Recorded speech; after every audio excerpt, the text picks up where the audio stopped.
à toutes et à toutes. Aujourd'hui, c'est un épisode un peu particulier. J'avais déjà fait un épisode sur le spiritual bypassing que je vais mettre en barre d'infos si ça t'intéresse, où je t'expliquais un petit peu comment ou quelles sont les étapes par lesquelles je suis passée quand j'ai commencé mon parcours de guérison de mes traumas et comment la spiritualité m'a énormément aidé, mais à la fois a été une sorte d'évitement pour moi, pour confronter mes problèmes, ressentir mes émotions, etc. Et aujourd'hui, je fais un épisode sur la spiritualité comme réponse traumatique. Je considère, en tout cas c'est l'une de mes croyances fondamentales, que nous ne sommes pas des êtres humains ayant une expérience spirituelle, mais que nous sommes des êtres spirituels ayant une expérience humaine. Donc, cette phrase, à elle seule, résume profondément ce en quoi je crois. Je crois que la vie est sacrée et qu'elle n'est pas uniquement matière. D'ailleurs, la matière, pour moi, ne représente que peu de choses. Je crois que le monde devrait être spirituel et pourtant, dans cette vidéo, je vais mettre des warnings. Je suis Zainab, coach et thérapeute dans le trauma et le transgénérationnel et facilitatrice de Breathwork Trauma Informé. Aujourd'hui, je vais te donner ma vision des choses sur la spiritualité et comment elle peut être parfois une réponse traumatique ou même utilisée pour bypasser son trauma, donc fuir son trauma ou éviter son trauma et ses souffrances et les souffrances qu'il y a derrière. Un disclaimer quand même en débutant cette vidéo. Je ne remets pas du tout en cause la spiritualité ni les pratiques spirituelles que je pratique moi-même. J'effectue des soins énergétiques, j'en ai fait depuis 2015. Donc voilà, je ne remets absolument pas en cause tout ça. Je souhaite juste attirer votre attention sur certains extrêmes et sur l'utilisation que l'on en fait spécialement quand il y a trauma simple, mais aussi et surtout complexe. Je me permets d'avoir ce regard-là avec beaucoup de prise de recul, avec les quelques années où j'ai été à la fois thérapeute et à la fois praticienne en énergétique, ce qui me permet d'avoir ce recul-là nécessaire que je vais partager avec toi aujourd'hui. Je vais tout d'abord t'expliquer comment la spiritualité peut être une aide dans ce que tu traverses quand elle est utilisée à bon escient. La spiritualité peut jouer un rôle profond dans la réponse au traumatisme parce qu'elle offre des ressources, elle offre des stratégies pour que tu puisses guérir, pour que tu puisses comprendre ce qui t'arrive, pour que tu puisses intégrer les expériences traumatiques que tu vis ou que tu as vécues. Je précise quand même que pour moi, la spiritualité, c'est un peu notre voix intérieure, la voix du divin en nous, si je dois résumer tout simplement. La spiritualité, elle aide à restaurer le sens, à restaurer du sens et de l'espoir. Le traumatisme peut souvent laisser les individus avec un sentiment de perte de sens ou de désespoir, surtout après des événements qui brisent leur perception du monde ou de leur sécurité. La spiritualité peut fournir un cadre pour comprendre l'incompréhensible et rétablir un sens dans la souffrance. Je vais te donner mon propre exemple. La croyance en une force supérieure, en un plan divin ou en un but spirituel m'a personnellement aidé à donner un sens lorsque j'ai perdu mon papa, qui était le seul membre de ma famille avec lequel je parlais, et qui est décédé le jour de mes 30 ans en plein postpartum. La spiritualité m'a vraiment aidé à voir mon expérience dans une perspective plus large et à comprendre que ma douleur fait partie d'un chemin de transformation ou d'un apprentissage plus profond et qu'il y a des choses que je ne maîtrisais pas d'un point de vue humain et sur lesquelles il y avait besoin que je lâche prise. La spiritualité donne aussi un sentiment de sécurité et de connexion. Parce qu'après un trauma, beaucoup de gens se sentent profondément isolés, détachés de leur environnement ou de leurs proches. Et la spiritualité, qu'elle prenne la forme de prière, de méditation, d'une pratique ou même d'une appartenance à un groupe, peut offrir un sentiment de connexion à quelque chose de plus grand.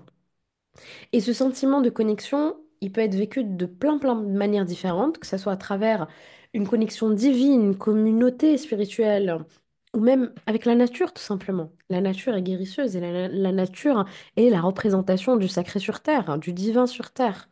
Cette connexion, elle aide à restaurer un sentiment de sécurité émotionnelle, voire psychologique. Et ça, c'est essentiel pour la guérison.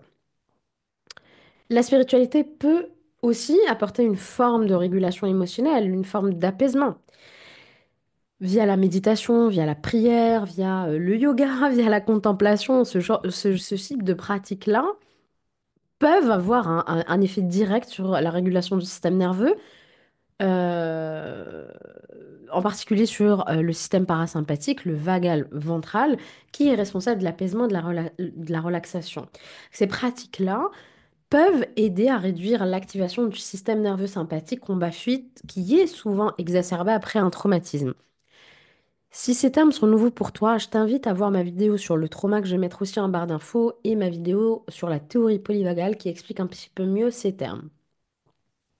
La spiritualité, elle aide à renforcer la résilience aussi, puisque beaucoup de traditions ou d'enseignements spirituels parlent de compassion, de pardon, d'acceptation, de comment équilibrer ses émotions, etc. Et en fait, ces principes-là ont un grand intérêt quand il s'agit de trauma, puisque il s'agit d'outils qu'on peut carrément utiliser pour traverser la douleur, la souffrance et récupérer et même peut-être évoluer plutôt que de se laisser submerger par la vie. Grâce à ces pratiques, on peut pratiquer ce qu'on appelle le non-attachement ou bien accepter euh, l'inconfort, accepter la douleur et essayer de lâcher prise et réduire en fait la résistance émotionnelle face à l'expérience du traumatisme. Et c'est ça qui facilite la guérison parce qu'en fait, il y a une différence entre la douleur et la souffrance. Et la souffrance, c'est j'ai mal et je résiste à ma douleur. Alors que, en fait, on pourrait juste avoir mal. Et la souffrance ramène cette dimension en plus de je résiste. Et certaines pratiques peuvent nous aider à lâcher prise, à accepter, à être dans le détachement. Par exemple, le breathwork, quand il est trop mal informé, il peut carrément aider à faire tout ça, à prendre du recul et à se détacher de la douleur, non pas en se dissociant de la douleur, mais juste en enlevant cette dimension de je résiste à la douleur et ça me fait encore plus mal. La spiritualité, elle aide quelque part l'évolution personnelle, la transformation. En fait, ce qui est important et ce que je trouve intéressant dans la spiritualité, c'est que il y a cette possibilité de transformer l'expérience traumatique en quelque chose de plus beau. Je mets vraiment beau entre guillemets. Prenez des pincettes s'il vous plaît. C'est un moteur de croissance personnelle. Ça permet d'acquérir une profondeur spirituelle, une vision nouvelle de la vie, mais surtout de soi-même. Peut-être avoir des perspectives différentes sur la vie, sur soi-même. Euh, donc ça peut aider avec tout ça. Et on peut même aussi se réconcilier quelque part avec cette douleur-là et non plus essayer de la combattre, mais juste essayer de vivre avec et s'abandonner quelque part à cette douleur qui est là, qui est passagère et qui pourrait éventuellement diminuer avec le temps et plus le deuil se fait et plus la guérison se fait aussi et plus on accompagne le corps émotionnel, physique, etc. et plus cette douleur peut diminuer et on se détache de cette souffrance qui amplifie encore plus la douleur. Là, je pense que je t'ai fait un panel assez sympa des avantages de la spiritualité quand tu as connu un traumatisme ou même de manière générale, même en dehors du traumatisme, quand tu connais une période un peu désagréable de ta vie, inconfortable de ta vie, la spiritualité peut t'aider à prendre du recul, évoluer, etc., etc. Maintenant, je vais faire exactement le contraire pour que tu puisses voir comment quelque chose de positif peut être aussi quelque chose de négatif, parfois même dangereux quand il y a trauma complexe. Et tu vas voir, et j'espère que tu vas bien comprendre mes propos. Donc la spiritualité, bien qu'elle puisse être une ressource qui est puissante dans la guérison, et je te l'ai expliqué pendant ces quelques minutes d'épisode, Elle peut aussi présenter certains risques si elle n'est pas abordée de manière équilibrée et de manière consciente. C'est très important, cette perception d'équilibre, de conscience dans la spiritualité. Parce que la spiritualité, quand elle est utilisée de manière inappropriée ou dans un contexte de vulnérabilité, elle peut entraver la guérison plutôt que de la favoriser et peut-être même une réelle réponse traumatique. Et je vais te donner quelques exemples pour illustrer un peu mieux mes propos. La première chose, c'est que il peut y avoir une sorte de déni de la réalité, il peut y avoir une sorte d'escapisme même. La spiritualité peut devenir une forme d'évasion ou de fuite face à la douleur et face à la souffrance qui est liée au trauma. Par exemple, une personne pourrait se concentrer sur des idéaux spirituels pour éviter de se confronter à la réalité de ce qu'elle est en train de vivre, à la réalité de son expérience traumatique. Par exemple, une personne peut croire que la souffrance fait partie de la volonté divine et donc la minimiser. Je ne dis pas que ce qui t'arrive ne fait pas partie de la volonté divine, ça peut faire partie de la volonté divine effectivement, mais il ne s'agit pas non plus de la minimiser, de la gaslighter ou de te dissocier de tout ça. Combien de fois j'ai entendu des clients me dire que des personnes, que des thérapeutes leur ont dit cette phrase-là, ou combien de fois j'ai lu ça dans les réseaux. Ton âme a choisi de vivre ça, ton âme a choisi ton partenaire parce que c'est ta flamme jumelle, et tu dois évoluer à ses côtés. Tu as choisi tes parents, donc accepte leur maltraitance et regarde ça d'un point de vue haut et remercie-les de ce qu'ils sont en train de t'apprendre, etc., etc., etc. Combien de fois on vous a dit ça, vous avez lu ça? Autre chose, les personnes qui parlent de loi du karma ou des croyances comme tout arrive pour une raison, c'est la loi du divin, etc. Ça pourrait, je dis bien pourrait, attention, ça ne veut pas dire que je ne crois pas au karma ou que ça ne fait pas partie de l'expérience divine. Mais se concentrer sur ça uniquement et se détourner de ce que tu ressens, ça peut minimiser, ça peut rationaliser le traumatisme au lieu de le confronter. Et donc, tu risques, en fait, l'erreur ici et le risque, c'est de ne pas traiter les aspects émotionnels qui sont sous-jacents au traumatisme. Ça ne veut pas dire, encore une fois, qu'il n'y a pas de raison à ce qui t'arrive. Il y a sûrement une raison. Mais avant de comprendre la raison, et en fait, j'ai envie de te dire, la raison, en fait, c'est même pas le plus important pour guérir un trauma. Ce qu'il y a besoin de faire, c'est d'affronter la souffrance, la douleur, de s'ancrer dans son corps, de libérer le corps du trauma, parce que c'est lui qui a subi le traumatisme quand même. Ton âme a choisi quelque chose, mais ton corps a subi quand même le trauma.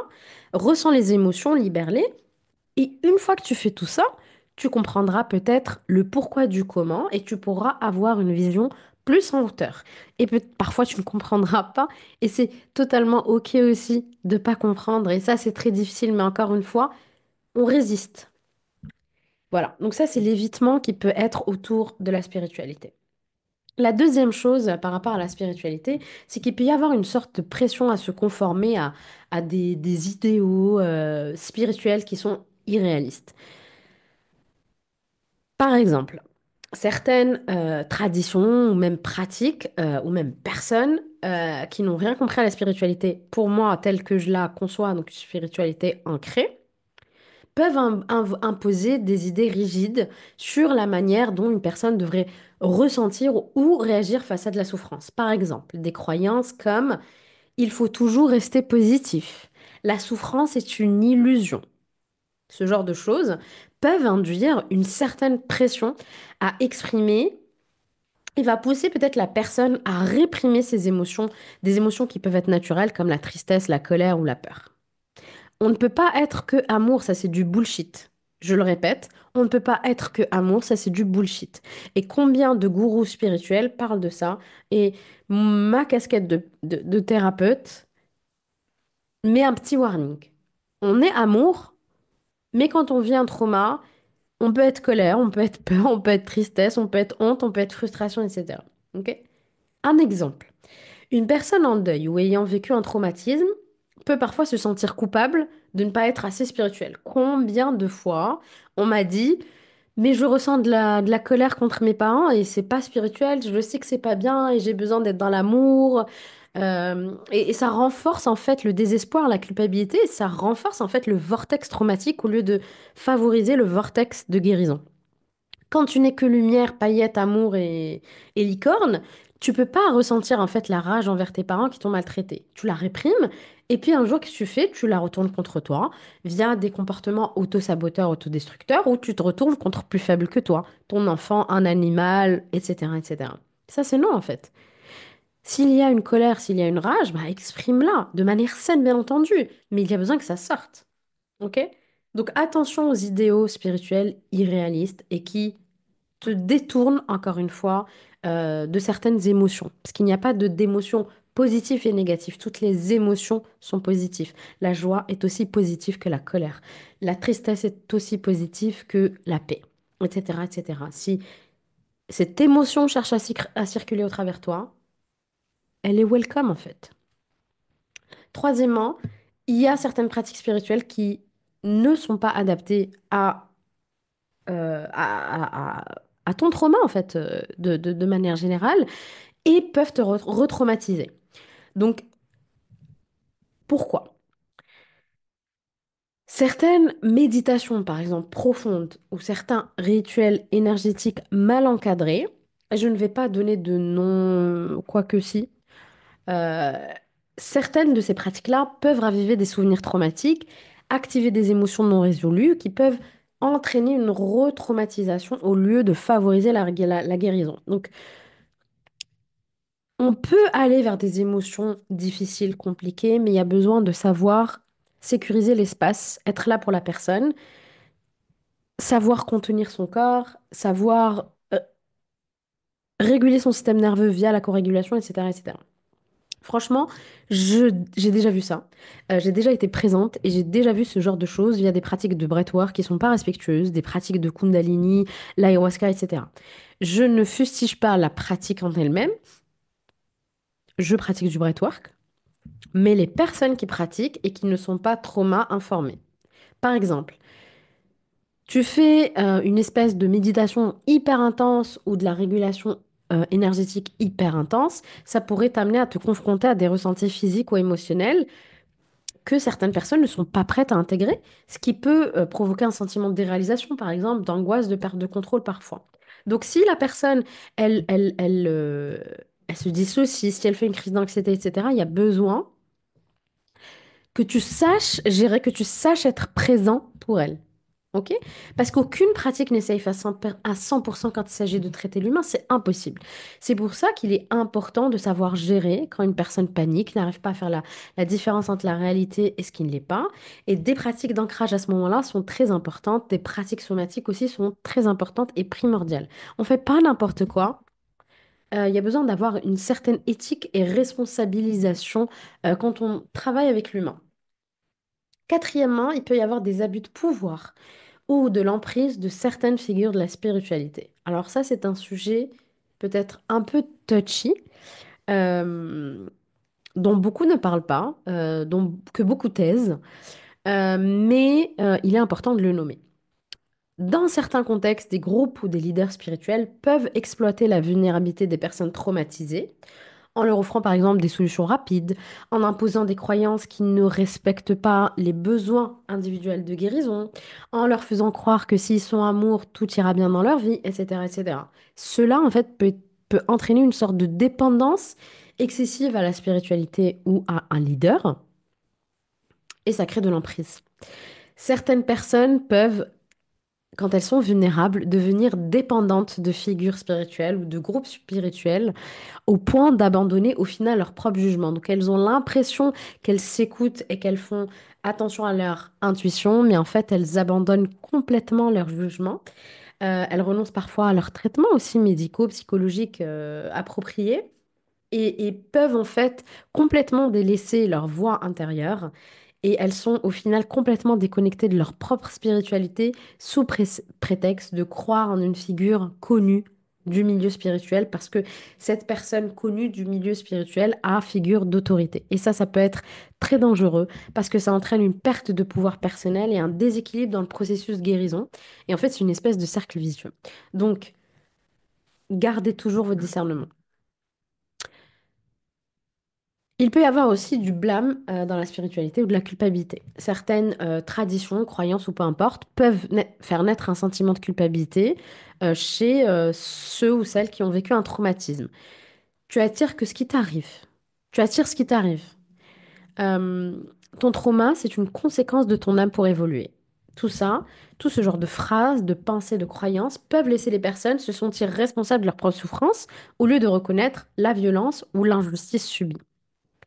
Une victime d'abus, par exemple, peut être poussée à croire que son traumatisme est un châtiment pour des actions passées, ce qui peut très sérieusement entraver la guérison et faire perpétuer la honte et le cercle vicieux de la honte. Il est possible aussi que la personne culpabilise de souffrir autant alors qu'elle devrait avoir la foi, ce qui alimente encore plus cette boucle et ce vortex traumatique. Je crois en Dieu et pourtant je souffre. Mais si je croyais en Dieu, je ne devrais pas souffrir. Tu peux croire en Dieu et en même temps accueillir ta souffrance, l'honorer, la respecter. Ce n'est pas l'un ou l'autre. Pour moi, c'est l'un et l'autre. Mais encore une fois, c'est ma croyance personnelle. Il peut y avoir aussi de la spiritualité sans soutien psychologique. C'est l'une des raisons pour lesquelles j'arrête les soins énergétiques grand public. Voilà, je l'annonce officiellement ici. La spiritualité est merveilleuse, mais si elle est utilisée comme un substitut à un accompagnement psychologique professionnel, elle peut empêcher une personne de recevoir des soins appropriés pour traiter le trauma, tous les aspects psychologiques et émotionnels autour du traumatisme. Une personne pourrait croire que la prière seule, la méditation ou un soin énergétique peut guérir un traumatisme profondément enraciné, sans prendre en compte les besoins thérapeutiques pour traiter les effets émotionnels et psychologiques du trauma. La spiritualité et l'énergétique, ou le subtil de manière générale, est primordial dans la guérison. Je ne vais jamais déroger de ça parce que euh, le soul healing que j'ai fait sur des centaines de personnes depuis ces années a eu des effets, mais absolument incroyables, incroyables, incroyables. Mais je répétais tout le temps aux gens, ne vous arrêtez pas là. Si vous avez des traumas, allez en thérapie avec moi ou quelqu'un d'autre, peu importe, mais la thérapie est fondamentale. La prise de conscience est fondamentale. Je pourrais te nettoyer pendant des heures et des heures et des heures, si tu ne prends pas conscience des schémas que tu répètes, des patterns, de tes souffrances, etc., de ton enfant intérieur, de traumas d'enfance, du transgénérationnel, etc., bah, ça revient. Ça revient, clairement. Et enfin, le spiritual bypassing. J'avais fait un épisode rien que sur ça où je parlais de mon expérience à moi, parce que bien sûr, moi j'ai été la parfaite pigeonne de la spiritualité. J'ai détourné ma souffrance vraiment dans tous les sens avant de la confronter. Le spiritual bypassing, on peut appeler ça le détournement spirituel si on veut une traduction littérale. Et c'est un terme utilisé pour décrire le phénomène où une personne utilise des pratiques spirituelles pour éviter de faire face à des émotions, des problèmes psychologiques ou des traumatismes pas résolus. En d'autres termes, c'est lorsque quelqu'un se réfugie dans la spiritualité pour fuir la réalité de ses difficultés émotionnelles ou mentales, plutôt que d'aborder les problèmes directement. Donc le spiritual bypassing peut être problématique parce qu'il empêche une personne de traiter ses blessures profondes, hein, de guérir véritablement, véritablement, la vraie guérison, et de se connecter de manière authentique avec ses émotions et ses expériences de vie. Bien qu'il soit normal d'utiliser la spiritualité comme un moyen de trouver du réconfort, de la clarté, et j'en ai parlé tout à l'heure, et je crois vraiment que la spiritualité est essentielle pour garder la foi, pour croire en soi quand plus rien ne va, pour croire en la vie quand plus rien ne va, etc., etc. Il est fondamental de ne pas utiliser la spiritualité comme un moyen d'évasion, même si c'est tellement, tellement, tellement euh, alléchant de le faire. La véritable guérison passe par l'intégration des aspects spirituels, émotionnels, psychologiques de tout notre être. Et ça ne passe pas par la fuite ou par l'ignorance. Et une dernière chose auquel je pense là tout de suite en vous parlant, c'est que quand on vit des traumatismes d'enfance et particulièrement donc du trauma complexe, donc on est dans le trauma d'enfance, on vit dans le pays des illusions parfois, parce que c'est la seule chose qui nous détourne du quotidien, de la souffrance du quotidien. Et en fait, dans la spiritualité, on peut être dans cette illusion en fait du pays des merveilles. Et on peut rechercher cette sensation-là du pays des merveilles, en fait, avec la spiritualité, et se sentir bien 2, 3 semaines, et puis rebelote, et puis chercher tout de suite quelque chose d'autre, et puis rebelote. Et il faut se dire, en fait, que quand on a des traumas, on n'a pas envie de confronter la réalité, parce que la réalité, elle est parfois trop dure. Et vivre dans l'illusion, dans Alice au pays des merveilles, bah, ça aide en quelque sorte. Et c'est en ça que la spiritualité peut être une fuite, en fait. Comment utiliser la spiritualité de manière saine? Parce que je crois fondamentalement que la spiritualité est un pan important aussi de la guérison. C'est un outil puissant même de guérison. Toujours faut-il qu'elle soit utilisée de manière consciente. Vraiment, c'est très important pour moi ce mot conscient. Apporter de la conscience dans tout ce que tu fais et la spiritualité aussi. Déjà, première chose, allier la spiritualité et la thérapie. La spiritualité ne doit pas être un substitut à un travail thérapeutique. Il est important de combiner des pratiques spirituelles, des soins énergétiques, euh, des constellations familiales, etc., avec des approches thérapeutiques pour traiter les effets du trauma en soi. Le transgénérationnel, c'est génial et c'est complémentaire, mais tu peux pas faire que ça, par exemple. Si tu as des traumas d'enfance, tu peux pas juste faire des constellations familiales. Il y a un moment où il va falloir peut-être aller travailler ton enfant intérieur et utiliser une autre forme de thérapie, et ainsi de suite. Évite aussi les idéaux rigides. Cherche à pratiquer une spiritualité qui te ressemble, qui est flexible, qui est compassionnelle. Ne te laisse pas piéger par des croyances ou des pratiques qui minimisent la souffrance, qui ignorent la réalité du traumatisme et qui ne te conviennent pas tout simplement. Donc, fais quelque chose qui te ressemble aussi. Sois authentique dans ta pratique. Et en parlant de pratique, bah, utilise des pratiques qui soient adaptées à ton cas, adaptées à ton corps, adaptées à ton mental, adaptées à ta capacité émotionnelle du moment. Euh, Par exemple, la pleine conscience, la méditation qui va être centrée sur la compassion, sur l'autocompassion, peut-être des prières de guérison. La nature. Voilà. À toi de trouver la pratique qui va favoriser en fait la libération, la circulation, la réintégration des émotions et non pas leur suppression et leur répression. Et puis n'oublie pas de rester ancré dans la réalité émotionnelle. Reconnaître, accepter ses émotions, accepter toutes les émotions liées au traumatisme. Encore une fois, euh, je précise toutes les émotions, c'est très important. Les reconnaître, les accepter, les laisser circuler et non pas les ignorer. La spiritualité, elle peut aider à trouver du sens, à trouver de la paix, à la ressentir même, mais elle ne doit pas être utilisée pour éviter de traiter les émotions qui ne sont pas aussi jolies que la paix, l'amour, etc. Éviter l'isolement spirituel, parce que quand la spiritualité devient un substitut à la relation humaine, bah ça entraîne un isolement émotionnel, ça entraîne voilà, diverses conséquences sur les personnes néfastes, bien entendu. Donc, cultiver aussi des relations réelles et humaines et non pas, ne restez pas juste dans le spirituel. Et puis, prenez conscience de vos croyances limitantes et prenez conscience de ce qui ne vous convient pas. Remettez en question toujours les croyances qui sont limitantes ou qui n'aident pas votre guérison. Choisissez des enseignements qui soutiennent l'autocompassion, l'acceptation des émotions sans jugement, etc. Choisissez ce qui vous convient, sans vous détourner de votre souffrance. En somme, trouve un équilibre, ne te détourne pas de la réalité, ne t'évade pas émotionnellement, affronte tes émotions. J'espère que cet épisode t'aura plu. Si ça te parle, n'hésite pas à me le faire savoir en commentaire, à mettre des likes, à noter ce podcast si vous êtes sur la plateforme podcast. Ça aide la chaîne à être référencée. N'hésitez pas à partager aussi, ça m'aide beaucoup grandement dans mon travail, ça me soutient. Je vous remercie pour votre écoute et je vous dis à très bientôt pour une prochaine vidéo. Ciao, ciao!